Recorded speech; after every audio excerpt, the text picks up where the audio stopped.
नमस्कार, मी सानी बालाजी कर्डे, सुयश विद्यालय बार्शीची विद्यार्थिनी.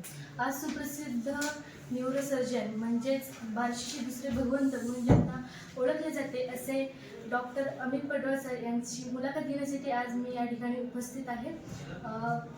मुलाखत म्हणजे काय, मुलाखत कोणत्या प्रकारे घेतली पाहिजे, मुलाखत का घेतली पाहिजे हे उद्दिष्ट समोर ठेवून आज आमच्या मार्गदर्शिका श्रीमती सावंत मॅडम यांनी हा उपक्रम राबवला आहे. आरोग्य, शिक्षण, समाजसेवा याविषयी चर्चा करण्यासाठी आज मी या ठिकाणी डॉक्टर अमित पडवळ सर यांची मुलाखत घेणार आहे. नमस्कार सर. सर्वप्रथम नवीन वर्षाची तुम्हाला हार्दिक शुभेच्छा. सर, तुमचा परिचय म्हणजेच बालपण आणि शिक्षण याविषयी. माझा जन्म हा बार्शीतच झाला. माझं बालपण, माझं शालेय शिक्षण बार्शीतच झालं. माझं 1ली ते 7वीपर्यंत शिक्षण हे महात्मा फुले विद्यामंदिर बार्शी येथे झालं. 8वी ते 10वीपर्यंत शिक्षण हे महाराष्ट्र विद्यालय बार्शी येथे झालं आणि 11वी-12वीचा अभ्यासक्रम मी शिवाजी महाविद्यालयात पूर्ण केला.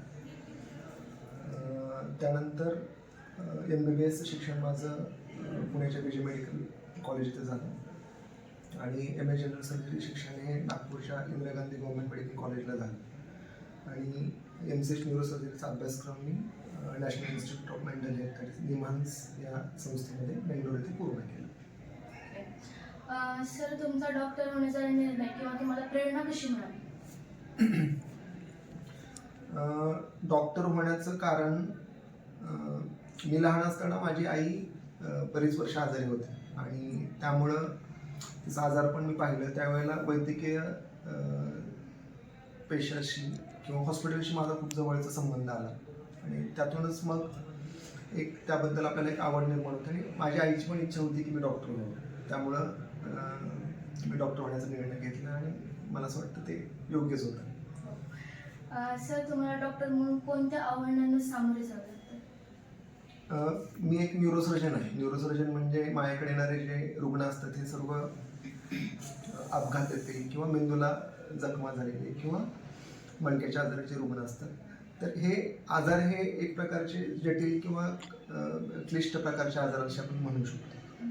त्यामुळं या पेशंट्सवर ट्रीटमेंट करणं, त्यांचे उपचार करणं हे एका दृष्टीनं आव्हानाचंच काम आहे. पण मला असं वाटतं या आव्हानापेक्षा दुसरं एक आव्हान फार मोठं आहे सध्या. हे पूर्णच अगदी वैद्यकीय पेशाला सर्वत्रच लागू होतं की पेशंटबरोबर नातेवाईकांचीही ट्रीटमेंट करायला लागते. ट्रीटमेंट करायला लागते म्हणजे काय की नातेवाईकांना किंवा पेशंटच्या बरोबरचे जे लोक असतात त्यांना त्यांच्या प्रश्नांची उत्तरं देणं, त्यांच्या सर्व शंकांचं समाधान करणं हे दिवसेंदिवस खूप अवघड होत चाललेलं आहे. आणि आता ज्या पद्धतीनं आपण 21व्या शतकामध्ये आहोत, इंटरनेटचा वापर सर्वत्र होतो आहे, आता आर्टिफिशियल इंटेलिजन्स येते, त्यामुळं सर्व माहिती ही लोकांच्या बोटांवर आहे. त्यामुळं त्यांच्या प्रश्नांची उत्तर देणं, त्यांचे शंकांचं निरसन करणं ह्यामध्ये खूप जास्त प्रमाणामध्ये ऊर्जा आपली जाते या सर्वांची डॉक्टर्सची. तर मला असं वाटतं की आत्ताच्या क्षणाला सर्वात मोठं आव्हान हे पेशंटची ट्रीटमेंट करणं हे तर आहेच आहे, पण त्याचबरोबर नातेवाईकांची ट्रीटमेंट करणं हे मोठं आव्हान आहे. सर, तुम्ही तुमच्या क्षेत्रातील एखादा अविस्मरणीय क्षण किंवा अनुभव कोणता सांगा? क्षेत्रातील अविस्मरणीय क्षण म्हणशील तर प्रत्येक येणारा रुग्ण हा कुठला ना कुठला एक अनुभव देऊन जातो. त्यामुळं कुठल्या रुग्णाबद्दलचा अनुभव सांगणं तसं अवघड आहे. प्रत्येक रुग्णाशी एक आपली इमोशनल अटॅचमेंट असते, भावनिक आपण म्हणतो ना की भावनिकरित्या आपण प्रत्येक रुग्णाशी जुळलेला असतो. त्यामुळं प्रत्येक रुग्ण हा माझ्या बऱ्यापैकी लक्षातच राहतात. त्यामुळं ते सगळेच रुग्ण किंवा सगळ्यांनी दिलेले अनुभव हे अविस्मरणीयच आहेत. पण जर माझ्या करिअरच्या बाबतीत म्हणशील किंवा माझ्या वैद्यकीय प्रवासाच्या बाबतीत म्हणशील तर जेव्हा माझा MBBSसाठी माझा नंबर लागला होता, म्हणजे माझं सिलेक्शन झालं, तेव्हा माझ्या वडिलांना जो आनंद झाला होता तो माझ्यासाठी सर्वात अविस्मरणीय आहे. आणि त्यानंतर दुसरं म्हणशील की जेव्हा माझं शिक्षण संपलं त्यावेळेला भारताचे पंतप्रधान नरेंद्र मोदी आहेत, त्यांच्या हस्ते मला गोल्ड मेडल, सुवर्णपदक दिलं गेलं. तर तो एक माझ्यासाठी एक अविस्मरणीय क्षण आहे असं म्हणेल. वैद्यकीय क्षेत्रात करिअर करू इच्छिणाऱ्या विद्यार्थ्यांसाठी तुम्ही काय मार्गदर्शन किंवा सल्ला पाहिजे?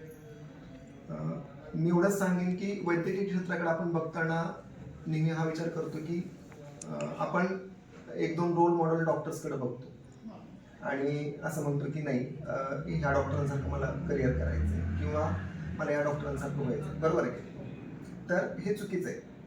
आपल्याला सर्वप्रथम जेव्हा आपण वैद्यकीय क्षेत्रामध्ये करिअर करण्याचा विचार करतो त्यावेळेला आपल्याला त्या क्षेत्राबद्दल आवड असणं खूप महत्त्वाचं आहे. जर आपल्याला त्या क्षेत्रामध्ये आवड असेल तरच आपण ती